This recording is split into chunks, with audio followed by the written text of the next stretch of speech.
So I witnessed the crisis, the killing field, because the Khmer Rouge,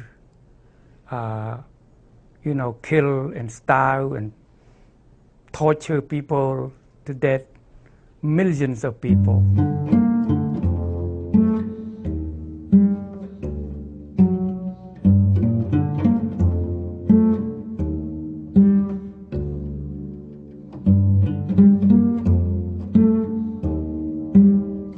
Between 1975 and 1979, the communist Khmer Rouge regime killed nearly 2 million people in the Cambodian countryside. Dith Pran was there.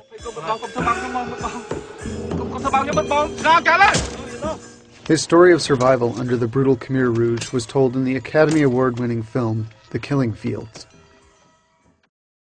In 1972, Dith Pran began working as an interpreter for New York Times reporter Sidney Schanberg, who was covering the spread of the Vietnam War into Cambodia.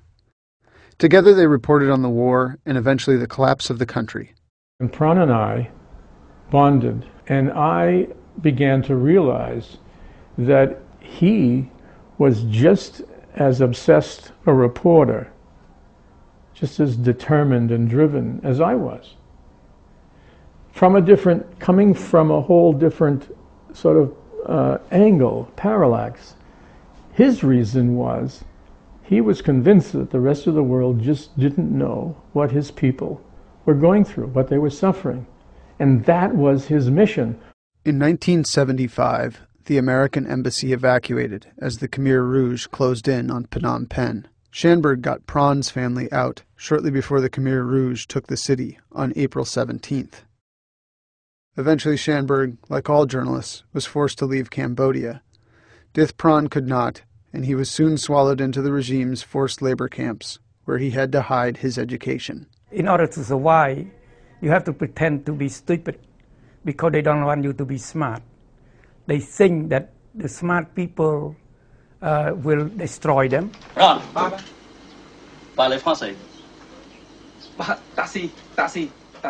And you try to show that you are not a threat to the regime. For 4 years, Cambodia was closed to the outside world. During that time, Pran was starving in Khmer Rouge labor camps. He narrowly escaped execution after stealing a bit of food and trying to escape.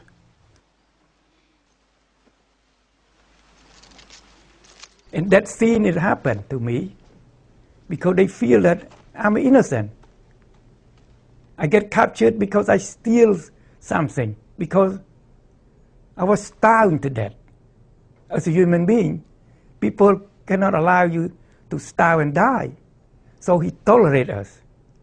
That's what happened. In the middle of the night, they start to release me and put me in freedom. In 1979, Pran escaped and eventually made it to a Thai refugee camp. Sidney Schanberg, who had been trying desperately to find his friend for 4 years, rushed to Thailand.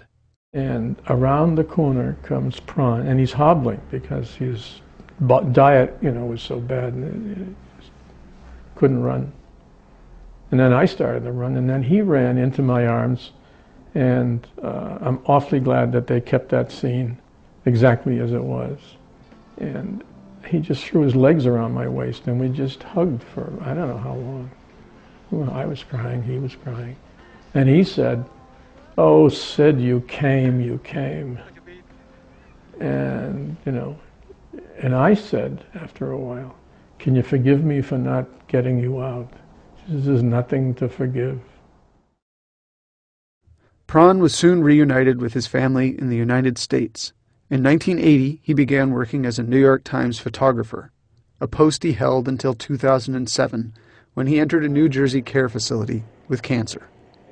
He spoke with the Times in March of 2008 about his life's work, which was telling the story of the Khmer Rouge's bloody regime.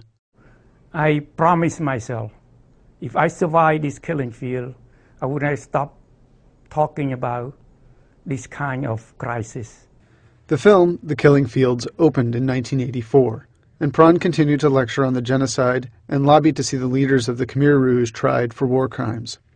In addition to the torture and killing of millions, the Khmer Rouge split families and forced children to become soldiers, spies, and executioners.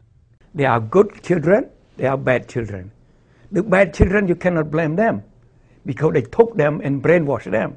In 1997, he published an anthology of memoirs written by Cambodians who were children under the Khmer Rouge. So I figured out to remind the people that not only adults suffer, it's the children of Cambodia killing field suffer tremendously too. While genocidal wars developed in Rwanda and Bosnia during the 1990s, and more recently in Darfur, Pran never stopped lecturing to raise awareness of the killing fields.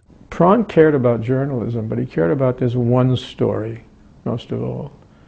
And he won't let go now, and he didn't let go then. My people are suffering, and this is their story. And I don't know if the whole thing will be forgotten in 50 years, but it won't. If it is forgotten by a lot of people, it won't be because Pran didn't spend his life trying to say to them, this is important. My job want to remember that please everybody must stop the killing field. Not allow this to exist again. One is enough. Too many. One time is too many. If they can do that for me, my spirit will be happy.